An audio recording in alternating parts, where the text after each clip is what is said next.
doing here? If I would have known there would have been so many people out here, I would have thrown another squirrel on the fire. Maybe 2 squirrels. Well, holy Christmas, look at me. I'm being ruder than a mosquito at a blood bank. I haven't even introduced myself yet. My name's Claude, Wild Man Claude. And I've been living out in the woods my whole life, even since I was as young as some of you visitors. Yep, and you caught me on the way back from one of my favorite trapping spots. And hopefully by tomorrow, I'll have something to fill this belly with. Well, I heard there's a pretty mighty big storm coming in, so I'm going to head on out before it comes in. So, see you guys later. That's the third day.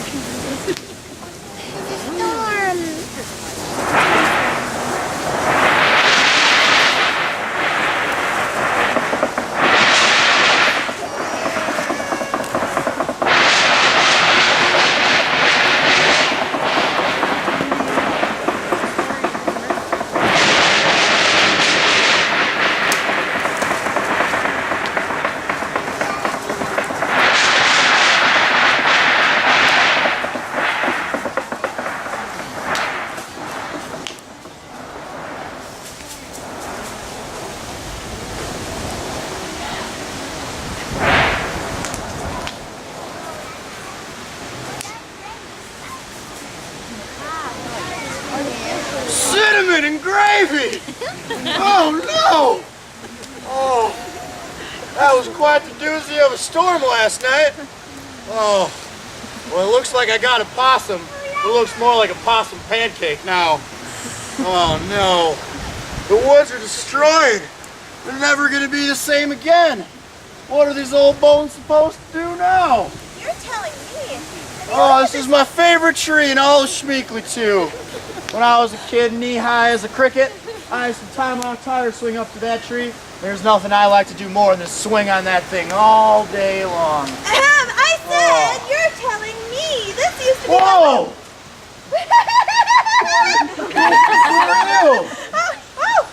I'm sorry. My name's Perry, and I'm a pileated woodpecker. And I get nervous and I laugh, and then I laugh because I get nervous. You see, this tree was my home, and it was my snack bar. Well, I see.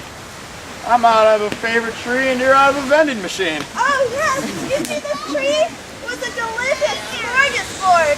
I'd use my beak, and I'd drill into the bark, and then I'd pick up tiny little ants and beetles, and oh, so yummy insects. And people wonder, do I ever get headaches while I'm beating away on a tree? I don't. I have this thick skull that hugs my brain and keeps me from getting all jostled about. And then you see this muscle right here? See how it's at the base of my beak? It's like a shock absorber on a car. And then I take this beak and I feed it into the bark, or detritus, and I just peck at it, and it opens up holes for other living organisms to come in. I'm considered a secondary contributor. Wow, I had no idea these trees meant so much to other critters other than myself. Oh, but it's so much more. It was my home for the season. You see, my husband and I lived in that hole right over there. That's where we raised our babies, or our brood. But they just fledged out, or left for the season. Now he's gonna go live in that white pine tree back there, and I'll probably take up residence over there in that snag. And it's not like we won't see each other. We will. And then we'll get back together in the spring and pick out a new hole for new eggs. Oh my goodness, let me tell you about this husband of mine. He is swell. When I lay the eggs, he'll actually sit on them and keep them warm. And once they hatch, he feeds them. He is one amazing guy. I had a woman like that once. And she smelled my feet and she took off running. Her loss.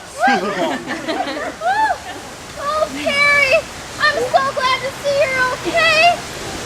I got here as fast as I could. I heard your tree crash last night all the way from my log way over there. How are Patty, Patrick, Camel, and Peter? Oh, Savannah, thank you so much for asking. We got really lucky with this one. They actually left a couple days ago and the husband took off last night. We were really lucky. Oh, that's so great to hear.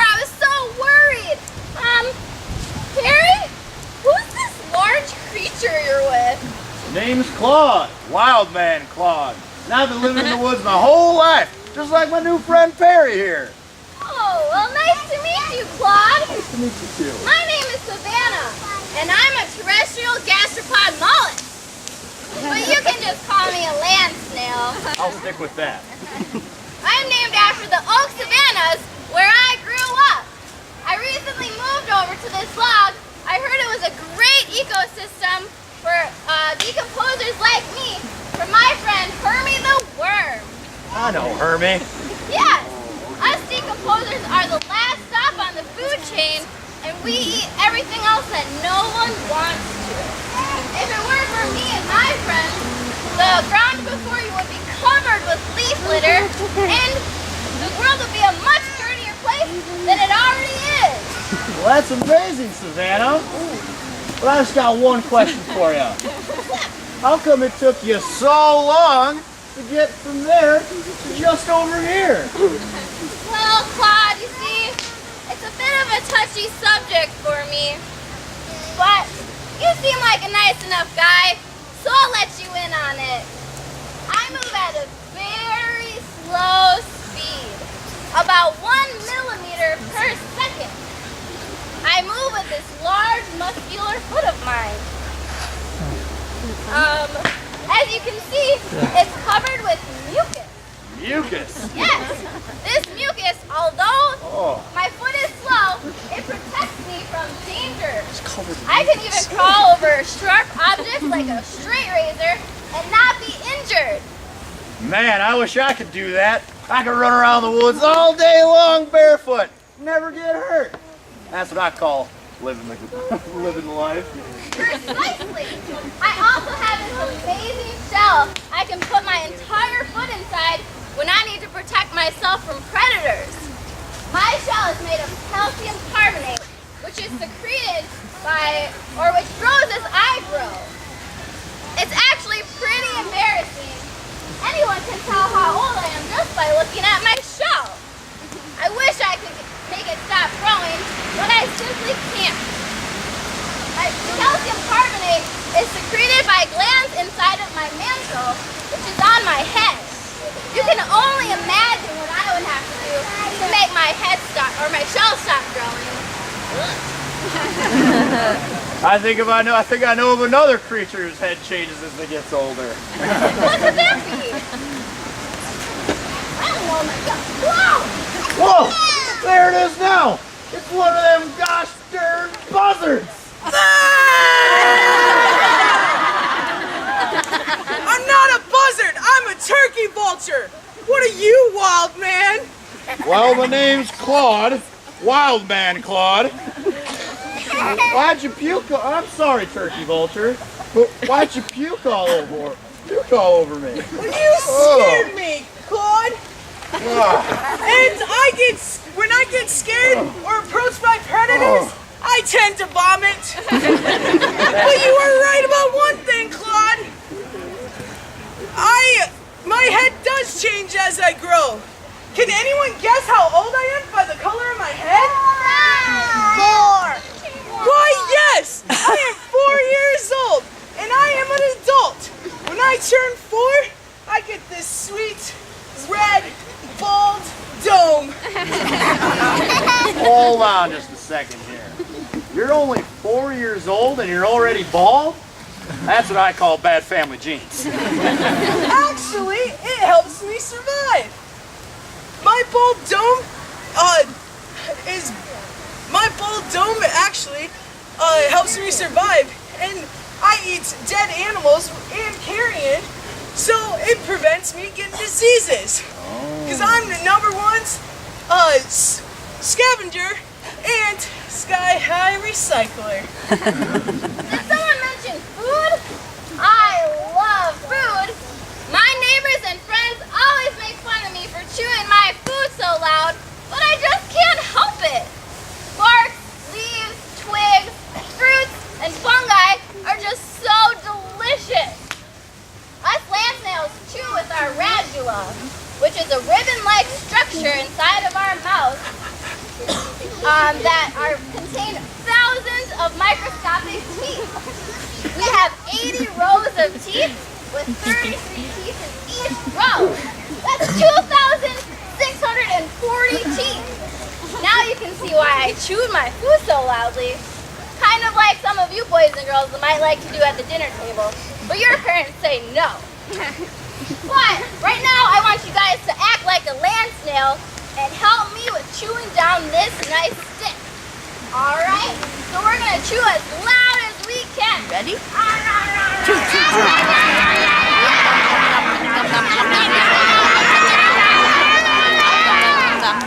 Wow, you guys are great land snails. But I bet you might be wondering how I get my food in the first place. We actually have eyes and a sense of smell just like you, but we cannot hear when we have food near us. So we have to use our antennae or tentacles. My upper set of tentacles are my eyeballs, and my lower set act as my sense of smell. Well, all this talk of food is making me really hungry. So I'm gonna grab a snack by that down tree over there. Wow! He looks really good! Whoa, what are you? Are you a scavenger too? Well, I'm not a scavenger, but I am a pretty fun guy.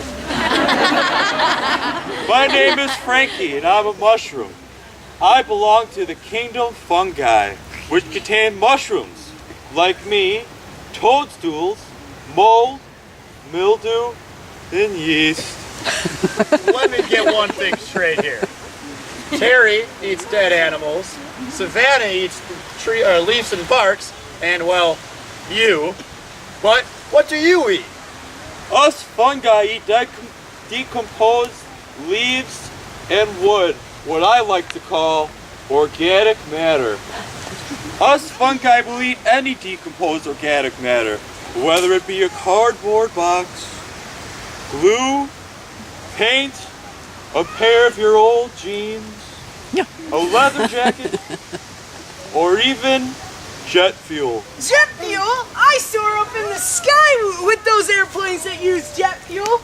I actually soar for hours without flapping my wings. I don't need no stinking jet fuel, just some dead animals alongside the road. No need to brag, Terry. It's bad enough I'm stuck here all day long. No need to rub it in. Remember, jet fuel is made of petroleum, which is made of decomposed organic creatures from the oceans of the Mesozoic era, which was a really long time ago. Now, I see that you vomited on Claude when he scared you.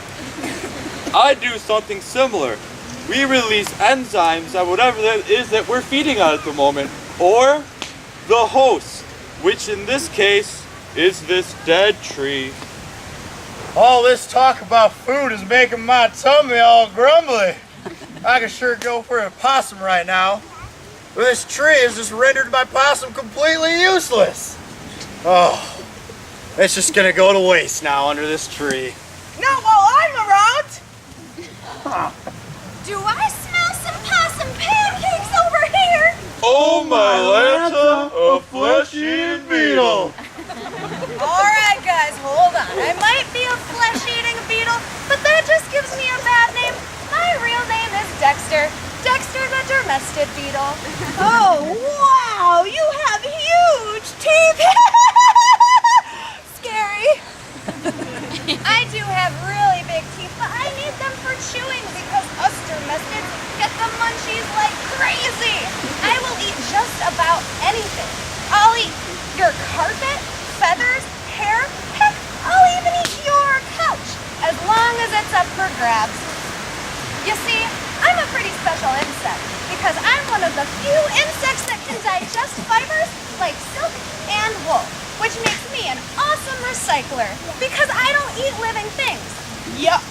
I just munch on things that other people aren't eating, like these possum pancakes over here. Hey, someone's already eaten those possum pancakes, and it ain't you, brother. I see Terry's already here. I should have known that you would be here already, eating all of my food. You vulture! It's not my fault you have those majestic wings, and I just have these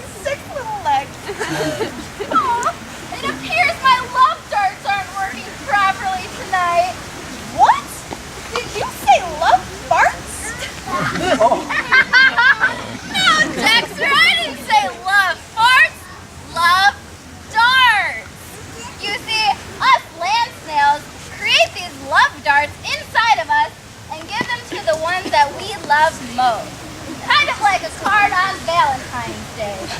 A little known fact about us land snails is that we actually inspired Cupid's bow and arrow. But it seems mine may be a little faulty, since these two don't seem to love each other very much. Well, you can't hit me with your love darts, Savannah, because I'm too small. You see, it takes myself, my entire family, and all of my friends, including my friend Terry here. Oh my gosh, I seems my love darts did work after all. You forgot to mention me, Dexter. The smallest decomposing areas of nature, back of the bacteria. My bad, Becca. Of course you and your family are invited. Bacteria? Terry!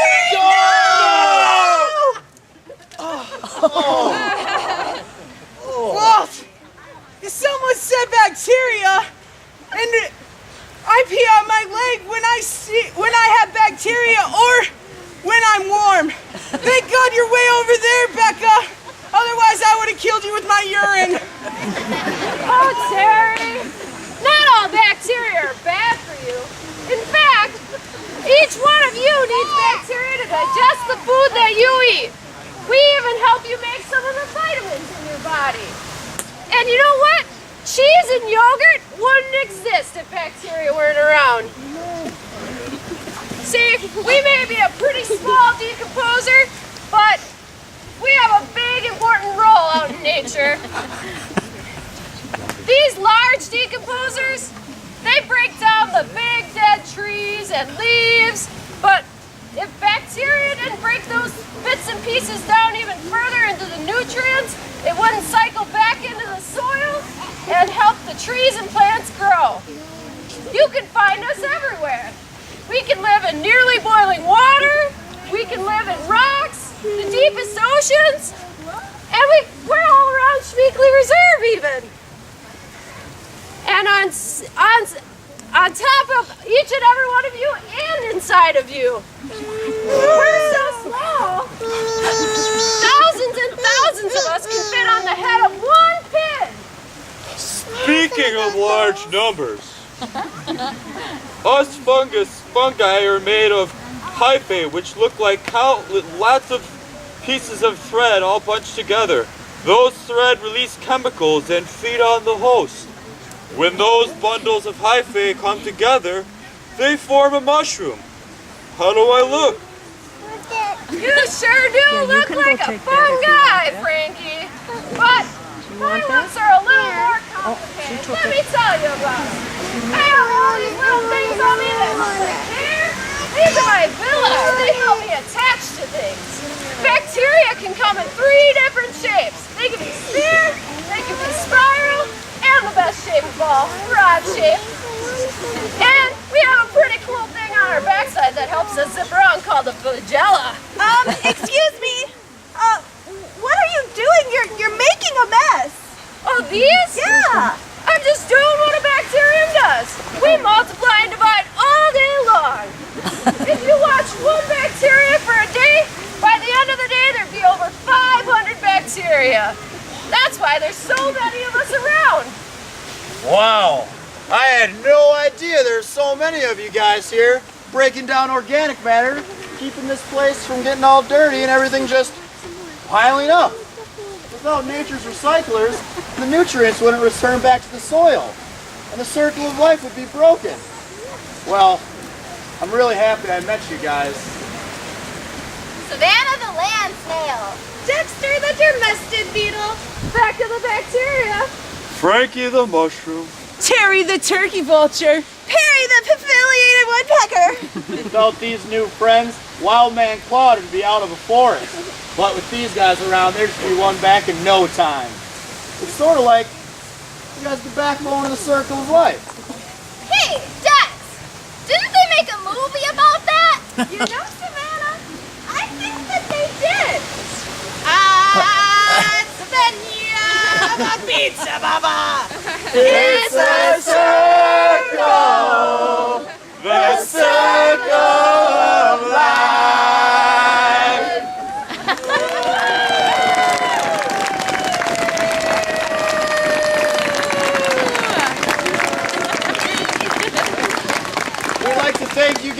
coming out to our campfire. We're hoping you're enjoying the Candlelight hike so far. We've got it. Make sure you check out the trails with all the cool pumpkins carved. We've got some awesome activity stations put on by some of my other classmates. They're really fun. So thank you guys and stick around. Stay warm. Yeah, stay warm.